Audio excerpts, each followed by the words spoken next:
Good morning, everybody, and welcome to Business Over Breakfast.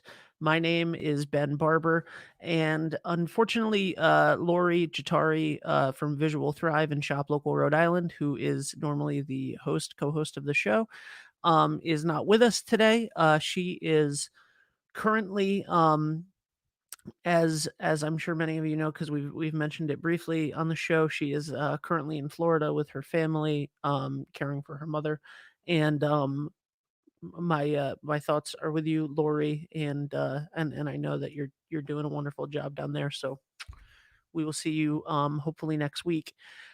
Today we hopefully have a wonderful guest on the show. But it is also which would be Donald Deemers from Buxton Hollow Farm.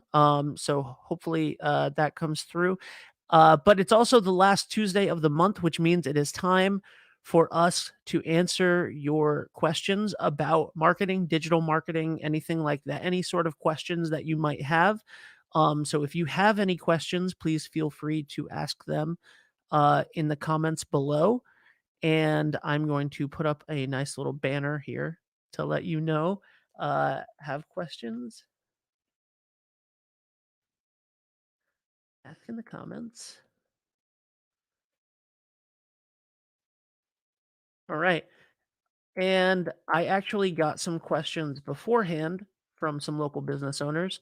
So I'm going to answer those questions while we wait. And again, if you have questions, please put them in the chat, and I would be happy to address them the best that I could. And if it's a question for Lori, we'll make sure that she answers that next week. Um, the first question that I got: can podcasts actually help my small business? This is a great question. And it's a twofold answer, right? So it depends on everything is contextual. Um, Number one, yes. Like a blanket statement, yes, but it's contextual. It depends on what your business is, what you do, who your audience would be, etc. So if you, for example, and I know what this person does, that asked the question, so I'll give it a little bit of context. Um, if you are, for example, a local sandwich shop, what would you have a podcast about, right? But, are you gonna have a podcast about sandwiches? Maybe, maybe, absolutely. Maybe you have a community-based show, right? So we had like a show exactly that's a similar format to this one. I personally have a client that we are starting to explore this with, that is a car dealer. And basically what we're trying to do with their show, what we're going to be trying to do with their show is take um the general manager, who is a wonderful friendly guy that really loves the community, and sort of put him out into the community more, right? So getting to know the community the same way. It can work where you can become the host of the party. So if you are a lawyer, for example, if your small business was a law office or a construction company or something, then having a show that educates people would be perfect for you. Right. So, the goal of your show would be tips on how to, uh, elder care law, for example, right? It's something that I dealt with a lot in the past year and still am. If you were an elder care attorney and you had a show where you were taking 5 minutes to an hour to talk about the ins and outs of specific legal situations, that is going to help your business. Um, Depending on, and then using that and putting it out on social media, that's going to help your business because people are always looking for that information. And but if you're a sandwich shop, there's a little bit of um telling people how to make the sandwiches and answering their questions, but there's also the ability to just create community out of it, right? So there's a place, it's a chain, but there's a specific place in Westerly. where I'm from, called D'Angelo. And yes, it's a chain. So if you live in New England, I'm sure that you've been to D'Angelo sandwiches. And the local person there sponsored the owner, the franchisee of that store, sponsored soccer teams, sponsored little league teams, sponsored our plays and cabarets and stuff when I did theater. And it's the same, right? So if they wanted to, and I don't know the legality of that because it's a franchisee, but say you owned Joe's sandwich shop, um, the same way that you would sponsor those little league teams, etc. Having uh, a forum that you create, a podcast that you create, a live show like this that you create, where you talk to people in the community, business owners, right?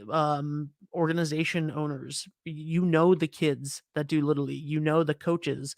You know the everybody comes into your shop. Everybody comes into your sandwich shop. You build relationships with those people, and you can build relationships with those people one on one by asking them to come on your show and talk to you about what they're doing.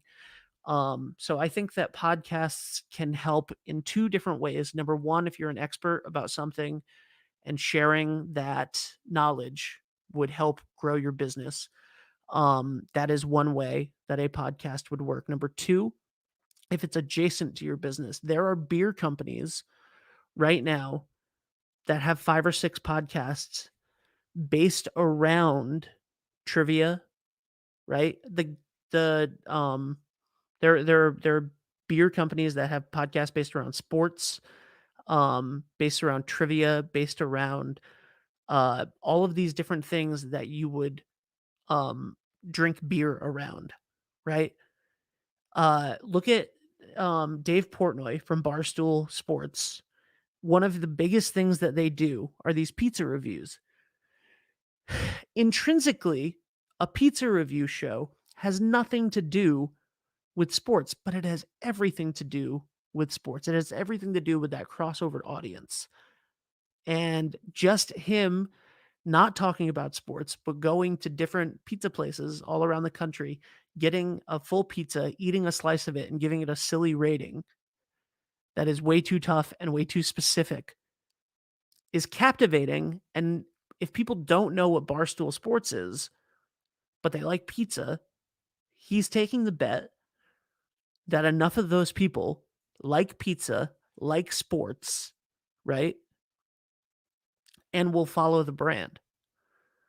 So if you are a sandwich shop owner, and this is just one example, but if you are a sandwich shop owner and you could try other places' sandwiches, just as an example. You could have other people in the community on. You can take outtakes of this and put them out as short. You can show behind the scenes stuff. Anything anything where you're not selling is going to, and this is going to get me into my second question that I got from a friend who is a local business owner. Um, Anything that you can do where you're not selling is going to help people not feel like you're just trying to sell them on it. And again, if you are an expert in something, if you are a mechanic, if you're an HVAC, right? If you are an HVAC company, then creating something, even if it's just a tips of the week, right, where you grab your phone and put it on, or have another person on your crew turn around and film you, and you say, hey, every year, tons of people spend a ridiculous amount of money because they don't change their filter. And when you don't change your filter for years, and you don't get regular maintenance, this is what happens. And then you need an entire new furnace. So we're going to show you a quick way to change your filter. Now, showing people how to do that by themselves, you would think would cost you money. But instead, the opposite happens. A couple people see it and go, I could do that myself. Thank you very much, Frank from the HVAC company. But the majority of the people go, I didn't know. I had no idea what an HVAC, like I know that I need an HVAC company when something goes wrong in that, but I don't know who they are. right? I don't know a lot of them. They aren't necessarily companies that are spending a lot on TV advertising or something that's gonna get in front of me, but I did see this on Facebook, and he seemed really helpful. And now I know that they know what they're doing, and look at that, they're being altruistic, that they're trying to teach me how to not use them. And you don't even think that far into it, but it works, and it's good. Being a good person and helping others, and it is always it's always the best policy for sure. I post consistent excuse me. I post consistently and nothing ever changes. What am I doing wrong? So that sort of goes into what I was just saying, right? Um, there are a lot of places, restaurants can be very guilty of this, um, where, or let's just go back to the sandwich shop, right? Let's go back to Joe's Sandwich Shop, this made up local business. And if there really is a Joe Sandwich Shop somewhere out there in Rhode Island, number 1, get on Shop Local. And number 2, I'm sorry, I'm not trying to point you out. I'm just Joe Sandwich Shop seems pretty generic to me. So if you're Joe Sandwich Shop and you have a special of the day every day, right? And that's what you're posting. Hey guys, today we have a Russian roast beef sandwich. Um, and that's our special of the day.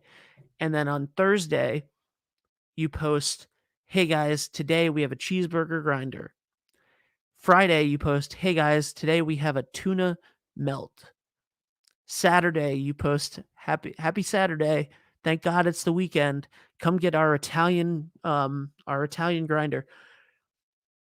You're not doing anything. You're not giving anybody a reason other than the fact. Now maybe you post gorgeous photos of the sandwich along with the sandwich, and that helps for sure, right? It could become art. It could become, and that's gorgeous.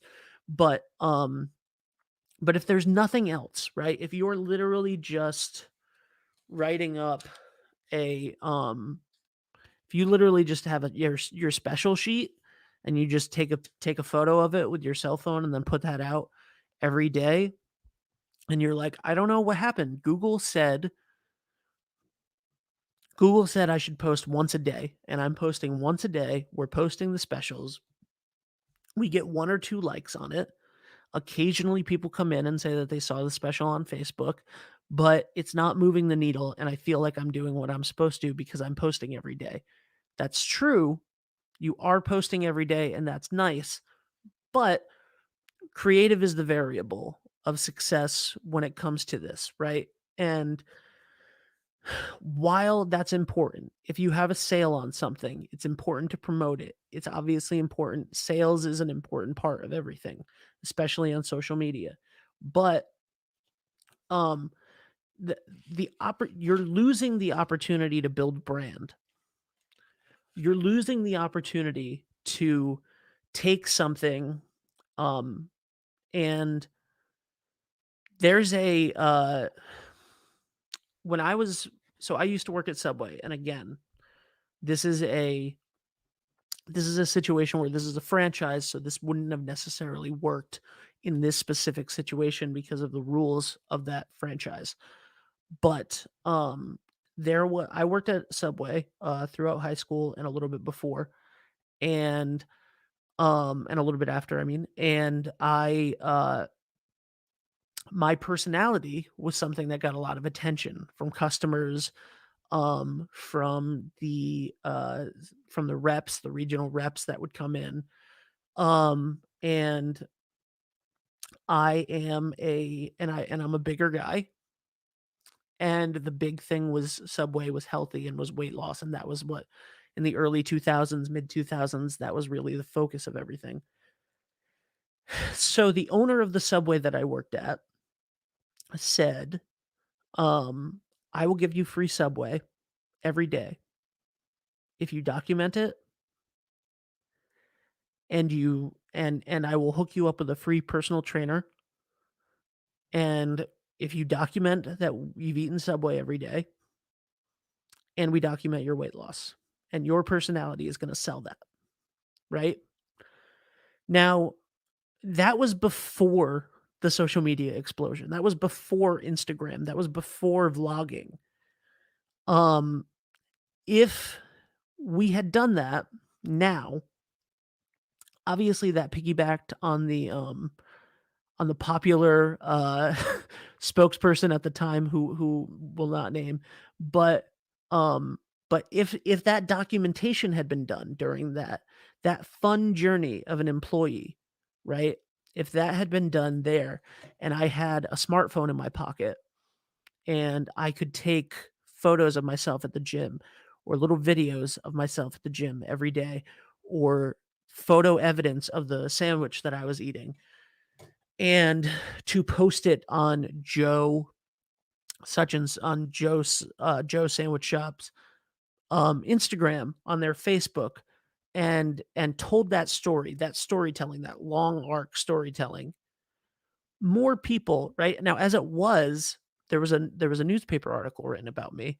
More people came to that Subway because of my story. More people came to that Subway because I was losing weight eating Subway in a local, just Richmond, Westerly, Charahoe, Hopkinton, Charlestown area, right? So many people saw that and thought, "Oh, I could do that too." A lot of people signed up to go to Anytime Fitness in Richmond because of that story, and it wasn't something that we documented the way that you could document things now.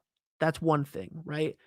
That is an outside the box perspective of something creative that you can do on social media that is not just, "Hey, we have a special, 2 large pizzas for $10 today." That's amazing, and that's gonna spike something, but in addition to that, every other day, there's a pizza place down the road from my parents' house that I absolutely love. They have, farm fresh veggies on their all of their stuff is made at a local farm, and if they spent, time with their phones even, videoing, um, them literally taking the lettuce from the ground every once in a while, or, they themselves have a little farm in the back, and if they documented what they were doing more, then it would help, um then it would help them, because just putting out farm fresh veggies every day is great, but showing people is always better. Um, so that's one thing, right? Like we said with um, another reason why starting a podcast or a show or giving out tips or something helps so is that it gives you non-salesy content, because posting your specials has one reason and one reason only. This is our special of the day. It's a new item that we want you to buy, or we have a discount on it because we want you to buy. If you say you're Joe's Sandwich Shop and you sponsor the soccer team, that's a wonderful thing. Posting the photo that's up in your establishment, if you have permission, posting the photo that's up in your establishment of everybody with their stuff is great. Talking to that coach about how the season went and how the kids had fun and enjoyed it and enriched the community, that's a plus. Um, having a customer appreciation day is great. Having a customer appreciation day every week where you, take, a customer, if you're Joe's Sandwich Shop and you have, your regulars, and they're comfortable with it. Obviously, you ask them beforehand, and they're comfortable with it. Make a customer appreciation day every week, and every Tuesday you take a photo of someone, and you tell a little bit about their story, and you post that on social media. Those are the types of fun things. What are your employees doing? What are you doing behind the scenes? What do you like, right? These are all things that can help you with that. And then finally, how do I advertise locally without money for ads on Facebook and Instagram and social media? Great question. For me personally, and I know Lori has other ideas on this as well to expand on all of these topics, but for me, the answer, how do I advertise locally without having the money for social media ads? Everything else that I just said. Find a way to be a part of your community, to engage the community through your organic social media and know your business, right? So if you're obviously like if you're a B2B business, then some of this stuff might not work for you, but it might. And there's no reason to not try it if you have time. Um and there is there is nothing better than posting community building content. Community building content going on. So I live in Westerly, Rhode Island, and in Westerly alone, there are um like 10 Facebook groups. The good stuff, the decent stuff, Westerly Concerned Citizens, Westerly, um, uh, just Westerly RI, Westerly Small Businesses, um, you know, and so on and so Westerly Wire. And there are all of these small businesses, small Facebook groups that have 8, 10, 15,000 people in them. And there's a lot of overlap, I'm sure. But um, I do this a lot because I have clients and I share it out to them and that becomes white noise and I don't do a great job of that. But if you're one business and you're looking to create a community, right? So go in and ask questions of that community, not about your sandwich shop. You as Joe, you as Joe from Joe's Sandwich Shop, go in there and say, um, you know, what is something that everybody would want to see in this town?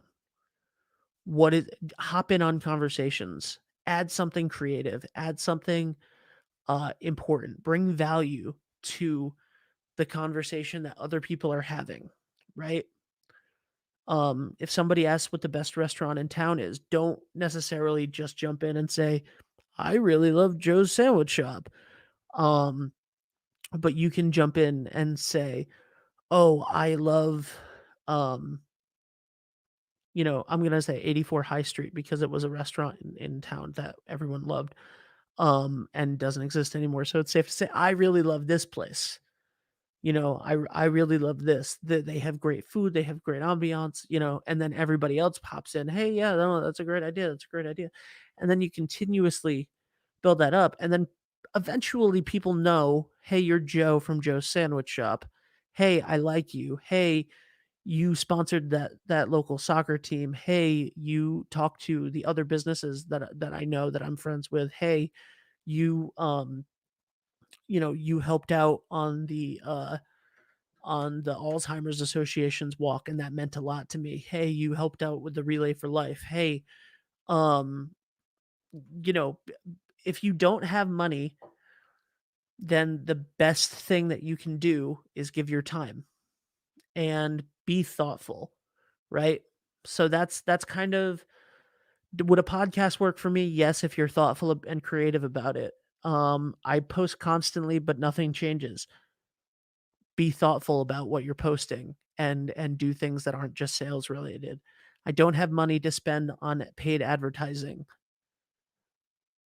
Go into these forums, go into these groups, respond to every comment somebody leaves you, okay? Those are my tips for how that would work. Um so obviously the Buxton Hollow farm is going to wait for another day. I want to thank my 3 friends, that sent in those questions. Lori is going to hopefully be back next week. Lori, we love you. We hope that things are going as well as they can for you and your family right now. Our thoughts are with you. Please check out visualthrive.com for everything, Lori and Scott related. They do a wonderful job, with everything digital marketing. They're a wonderful agency, so please check them out. And if you are a local business, or you own a local business, or you work for a local business, or you love and support a local business, which is everyone, go to shoplocalrhodeisland.com. Get your business on shoplocalrhodeisland.com. I can't wait to hear more updates about the marketplace that's opening, on shoplocalrhodeisland.com. Um, Finally, I'm not sure if they might have spent all of they might have allocated all of the grant money, but go to commerceri.com, and apply for a small business grant if you need it. Those relief grants of $5,000. Um, there was a $20 million pot, and hopefully all of that money, they a lot of I think last Wednesday it was up to like 15 million that had been applied for. So go check that out if you're a small business and you need that. Go check out commerceri.com or call 521 help. And that is it for today. I want to thank Lori. I want to thank Scott Indemar, also from Visual Thrive and Indemar Media. And that's it. So if you have any other questions, we do these Q&As at the end of every month. You can send them in. You can email Lori at visualthrive.com. You can email me, Ben, at deangelisandbarber.com, which I don't have the thing at the bottom. So I'm just going to say email Lori because it's easier, Lori at visualthrive.com. And that's it. So we will see you next week, with another guest. And if you have questions about digital marketing, local marketing, anything like that, check it out. Visit shoplocalrhodeisland.com. Thank you very much. And we'll see you later.